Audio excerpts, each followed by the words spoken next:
Hello दोस्तों, मैं आपका दोस्त अंकित चौधरी। स्वागत है आपका अपने चैनल रीड टू सक्सेस में। मैं उम्मीद करता हूं आप सभी बहुत अच्छे होंगे।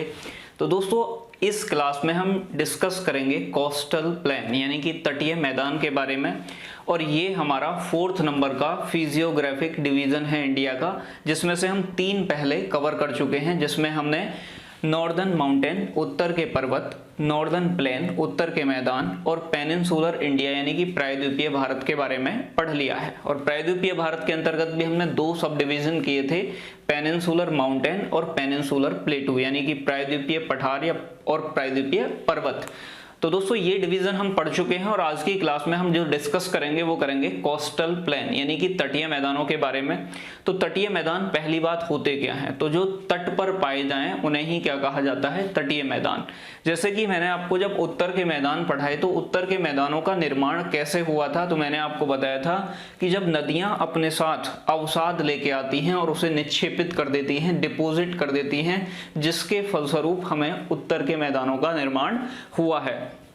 उसी तरह से जो दक्षिण भारत में नदियां प्रवाहित होती हैं, जो साउथ इंडिया में रिवर्स फ्लो करती हैं, वो जब अपने साथ सेडिमेंट लेके आती हैं, अवसाद लेके आती हैं, उन्हें वो दोनों तटों पर यानी कि पूर्वी तट पर और पश्चिमी तट पर क्या कर देती हैं? निक्षेपित कर देती हैं, इकट्ठा कर देती हैं, जमा कर देती हैं, जिससे कि हमारे ये तटीय मैदान बने हैं। तो तटीय मैदानों का विस्तार आपका कहां से कहां तक है? तो ये आपका गुजरात स्टेट है। गुजरात से लेके जहां जहां भी तट लगता है, पानी लगता है, तो गुजरात से लेके आपका यहाँ तमिलनाडु तक, कन्याकुमारी तक, और कन्याकुमारी से लेके आपका यहाँ उड़ीसा तक, तो आपके यहाँ तक क्या पाए जाते हैं? तटीय मैदान पाए जाते हैं, कोस्टल प्लेन पाए जाते हैं। तो यहाँ आपने को पता है हमें कि ये हमारा क्या है? ये पश्चिमी घाट पर्वत है, वेस्टर्न घाट माउंटेन है। तो पश्चिमी घाट पर्वत जब हम बनाते हैं तो उसके बगल में हम थोड़ा सा स्पेस छोड़ देते हैं। ये स्पेस किस लिए है? तो ये ही हमारे पश्चिमी तटीय मैदान है। और जब हम यहाँ पूर्वी घाट पर्वत बनाते हैं, ईस्टर्न घाट माउंटेन बनाते हैं, तब भी हम यहाँ क्या करते हैं? स्पेस छोड़ देते हैं। ये स्पेस किसके लिए रखते हैं हम? ये पूर्वी तटीय मैदानों के लिए रखते हैं। ऐसे होता क्या है दोस्तों कि पश्चिम की तरफ भी नदियां फ्लो करती हैं, लेकिन पश्चिम की तरफ फ्लो करने वाली, प्रवाहित होने वाली नदियों की संख्या कम है। उसका रीजन ये है कि जो हमारा दक्षिण भारत है, पेनिनसुलर इंडिया है, उसका ढलान पूर्व दिशा की ओर है, यानी कि बंगाल की खाड़ी की तरफ है। इसलिए दक्षिण भारत में प्रवाहित होने वाली अधिकतर नदियां अपना जल बंगाल की खाड़ी में गिराती हैं, ना कि अरब सागर में। अब देखो दोस्तों, बात समझनी क्या है? तो यहाँ 2 नदी हैं जो आपकी यहाँ आएंगी अरब सागर में। कौन कौन सी हैं? तो नर्मदा और तापी। मैंने बताया था आपको जब मैंने सतपुड़ा पर्वत पढ़ाया कि ये 2 नदी रिफ्ट वैली यानी कि भ्रंश घाटी में प्रवाहित होती हैं और अपने जल को कहाँ गिराती हैं? तो अपना जल ये गिराती हैं आपका अरब सागर में। इधर बात करें तो आपने देखा होगा महानदी हो गई, कृष्णा हो गई, गोदावरी हो गई, कावेरी हो गई, और बहुत सारी नदियां हैं जो अपना जल कहाँ गिराती हैं? यानी कि यहाँ आपका बे ऑफ बंगाल यानी कि बंगाल की खाड़ी में। तो यहाँ गुजरात से ही आपका पानी लगना स्टार्ट हो जाता है, अरब सागर लगना स्टार्ट हो जाता है, और यहाँ नीचे आपका इंडियन ओशियन है, और ये वाली पूरी साइड आपकी बे ऑफ बंगाल, बंगाल की खाड़ी ने कवर कर रखी है। अब जब मैंने आपको पेनिनसुलर इंडिया के बारे में बताया, तो पेनिनसुलर क्या होता है? प्रायद्वीप में आपको कई बार बता चुका हूँ कि जमीन का ऐसा भाग जो 3 साइड से पानी से घिरा हुआ हो, उसे क्या बोलते हैं? प्रायद्वीप कहते हैं, पेनिनसुला कहते हैं। ऐसे ही आपको पता होगा दोस्तों कि ये हमारा रन ऑफ कच्छ यानी कि कच्छ का रन है, और ये जो आपको सकरी सी खाड़ी दिखाई दे रही है इसे बोलते हैं गल्फ ऑफ कच्छ यानी कि कच्छ की खाड़ी, और ये जो आपको सकरी सी यहाँ एक खाड़ी दिखाई दे रही है इसे बोलते हैं हम बे ऑफ खंबात या गल्फ ऑफ खंबात। तो गल्फ ऑफ खंबात का मतलब भी खंबात की खाड़ी, हिंदी में क्या बोलते हैं? इसे खाड़ी ही बोलते हैं।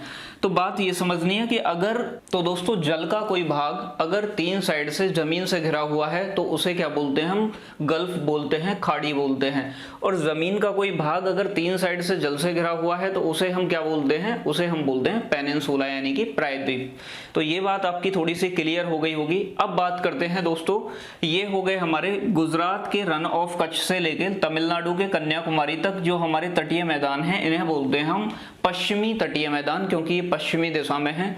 और कन्याकुमारी से लेके आपका, और यहाँ कृष्णा नदी या महानदी के डेल्टा तक जाओगे आप, यहाँ कृष्णा नदी है, ऊपर कहाँ है महानदी का डेल्टा, तो कन्याकुमारी से लेके और महानदी के डेल्टा तक, महानदी कहाँ उड़ीसा में अपना डेल्टा बनाती है, यहाँ तक आपके जो फैले हुए हैं वो पूर्वी तटीय मैदान फैले हुए हैं। ठीक है दोस्तों, तो एक एक करके हम दोनों के बारे में जानते हैं, यहाँ से आपका क्वेश्चन एक पूछ लिया जाता है। तो सबसे पहले बात करते हैं कि ये आपका रन ऑफ कच्छ है गुजरात का, और यहाँ आपका दमन द्वीप है। क्या है? दमन द्वीप। तो दमन द्वीप तक कहाँ से, रन ऑफ कच्छ से लेके और दमन द्वीप तक जो गुजरात के तटीय मैदान हैं उन्हें हम जानते हैं काठियावाड़ मैदान के नाम से या काठियावाड़ कोस्ट के नाम से। तो काठियावाड़ का मैदान कहाँ, रन ऑफ कच्छ से लेके आपका दमन द्वीप तक पाया जाता है। अब देखो दोस्तों, दमन द्वीप से लेके आपका, और यहाँ ये स्टेट है आपका कर्नाटका, ये बीच में कौन सा है, गोवा, ये कौन सा है, महाराष्ट्र। तो महाराष्ट्र, गोवा और कर्नाटक, तीन स्टेट कवर किए, और कर्नाटक में भी किस जगह तक, न्यू मंगलोर या मंगलोर तक। तो दमन द्वीप से लेके आपके कर्नाटक के मंगलोर तक जो तटीय मैदान पाए जाते हैं उन्हें जानते हैं हम कोंकण तट, कोंकण कोस्ट के नाम से। किस नाम से, कोंकण तट। आगे बात करते हैं तो आपका जो मंगलोर है कर्नाटक का, यहाँ से लेके और आपका कन्याकुमारी तक जो तटीय मैदान मिलते हैं उसे जानते हैं हम किस नाम से, मालाबार तट, मालाबार कोस्ट के नाम से। तो आपके पश्चिमी तटीय मैदानों में हमने 3 सब डिवीजन किए हैं, जिसमें से फर्स्ट है हमारा काठियावाड़। तो काठियावाड़ कहाँ से, कच्छ के रन से लेके, यानी कि रन ऑफ कच्छ से लेके दमन द्वीप तक। और दूसरा है हमारा कोंकण तट, तो कोंकण तट आपका दमन द्वीप से लेके और मंगलोर तक। और थर्ड है हमारा मालाबार तट, और मालाबार तट कहां से कहां तक है, तो न्यू मंगलोर, मंगलोर कर्नाटक से लेके और कन्याकुमारी तक। तो ये 3 पार्ट में डिवाइड हुए। अब आपको एक बात ध्यान रखनी है कि जो कर्नाटक का तटीय मैदान है, जो कर्नाटक का कोस्ट है, उसे एक नाम से और जानते हैं, यानी कि इसका एक और सब डिवीजन होता है। तो कर्नाटक के तट को हम कन्नड़ तट भी कहते हैं। किस नाम से जानते हैं, कन्नड़ तट। तो यहाँ आपको 2 पॉइंट नोट कर लेने हैं, अभी तो एक ही करना है, पहले दूसरा भी समझाऊंगा मैं। अभी कर्नाटक का जो तट है उसे हम किस नाम से और जानते हैं, कन्नड़ तट। तो ये आपको बात नोट कर लेनी है। ये 3 सब डिवीजन थे, और इस सब डिवीजन के अंदर कोंकण तट के अंदर भी कर्नाटक के तट को किस नाम से जानते हैं, कन्नड़ तट के नाम से। ठीक है दोस्तों, तो ये तो हो गए हमारे कौन से, पश्चिमी तटीय मैदान। अब बात करते हैं हम पूर्वी तटीय मैदानों के बारे में। तो पूर्वी तटीय मैदान कहां से फैले हुए हैं, कन्याकुमारी से लेके आपका महानदी के डेल्टा तक। आगे चल के मैं आपको जब रिवर्स बताऊंगा नदियों के बारे में, रिवर सिस्टम पढ़ाऊंगा, तब और भी डिटेल में बताऊंगा चीजों को। होता क्या है दोस्तों कि जो ये आपका वेस्टर्न घाट माउंटेन है, पश्चिमी घाट पर्वत है, इसकी जो इधर जो मैदान है, ये पश्चिमी तटीय मैदान, इनकी जो ढलान है, स्लोप है इनकी बहुत ज्यादा तेज है। यानी कि आप ऐसे मानो कुछ, यानी कि इस तरीके से है कुछ, तो ढलान क्या है, बहुत ज्यादा है।